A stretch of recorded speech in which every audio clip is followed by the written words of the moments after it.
driving lesson about number 8, Filipina in the US. Having driven for a couple of years in the Philippines with rather chaotic driving, I've come to the conclusion that it's actually more difficult to drive in the US because of the speed and the complacency of the drivers following rules so that they're not as alert for all the different kind of things that can happen.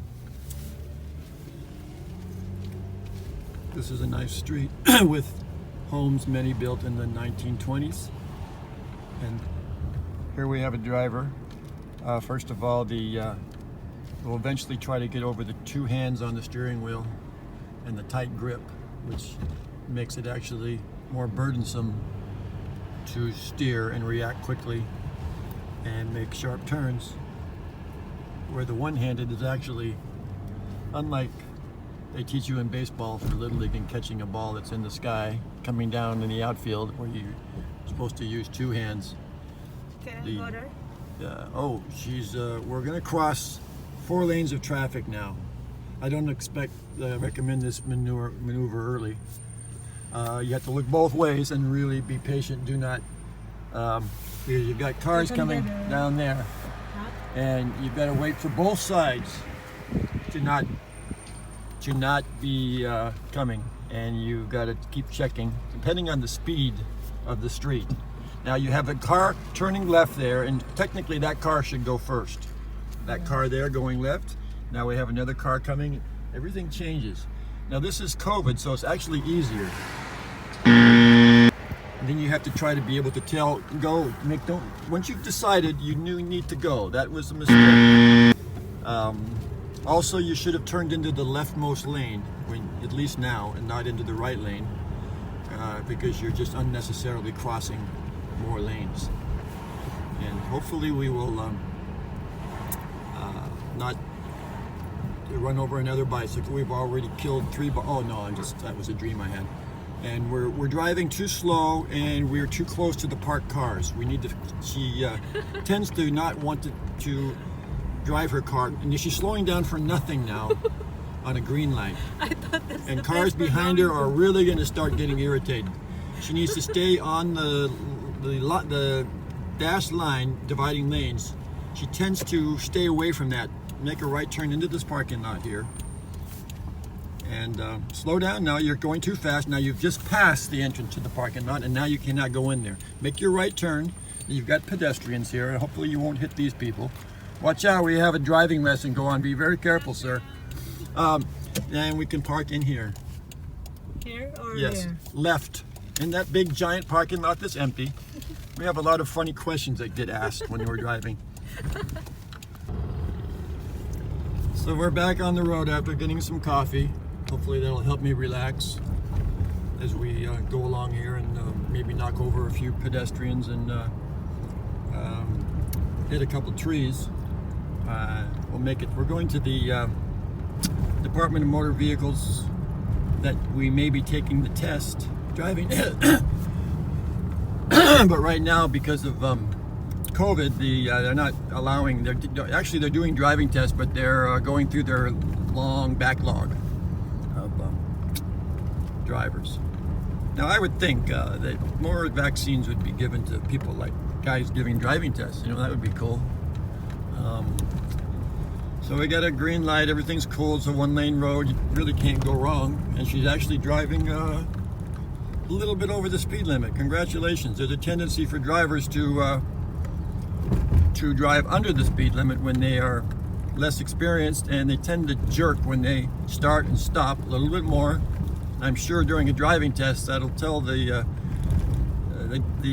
tester will be scrutinizing more. Not that you're going to get points taken off for those things, but they may be more picky about those things that do cause a deduction, because they'll have the feeling that the driver is just doesn't have enough time behind the wheel, because the jerky driving and all of some of the other things, and the surging is just a sign of the lack of time, and all drivers will eventually smooth out even without being told. It's kind of like riding a bike. So this is easy driving. I recommend it for people early in the driving. The reason I said that it's actually harder in the US, one of the reasons is that in third world countries, the drivers can be very rude and just push their way around. They tailgate, they just go out in the middle of the road to make a left turn because there's left signals. So you really almost, to survive, you have to just cross track, go drive right out in the traffic. Where? I'll have to see what's going on here. Did she say pal? Anyway, just go straight. So everybody's really paying attention. Okay, we're doing speed bumps right now. This driver is so very familiar with speed bumps. They're all over the place and they're really lousy where she comes from. They use them to slow people down to the point of the ridiculous.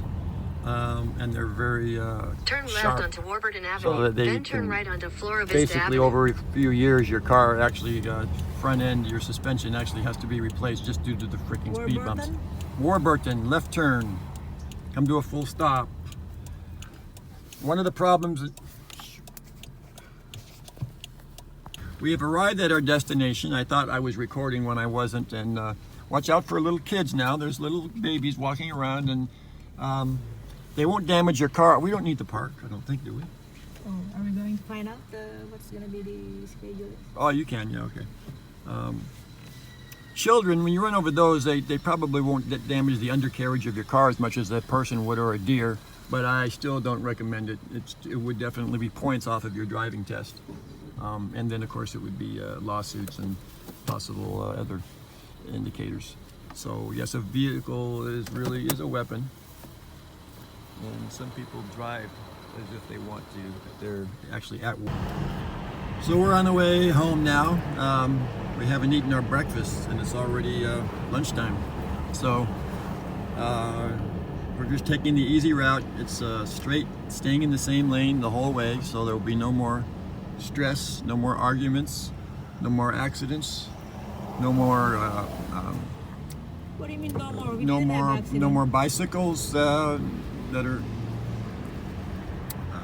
bicyclists that have been injured, no more damage to the car. Just nice and straight.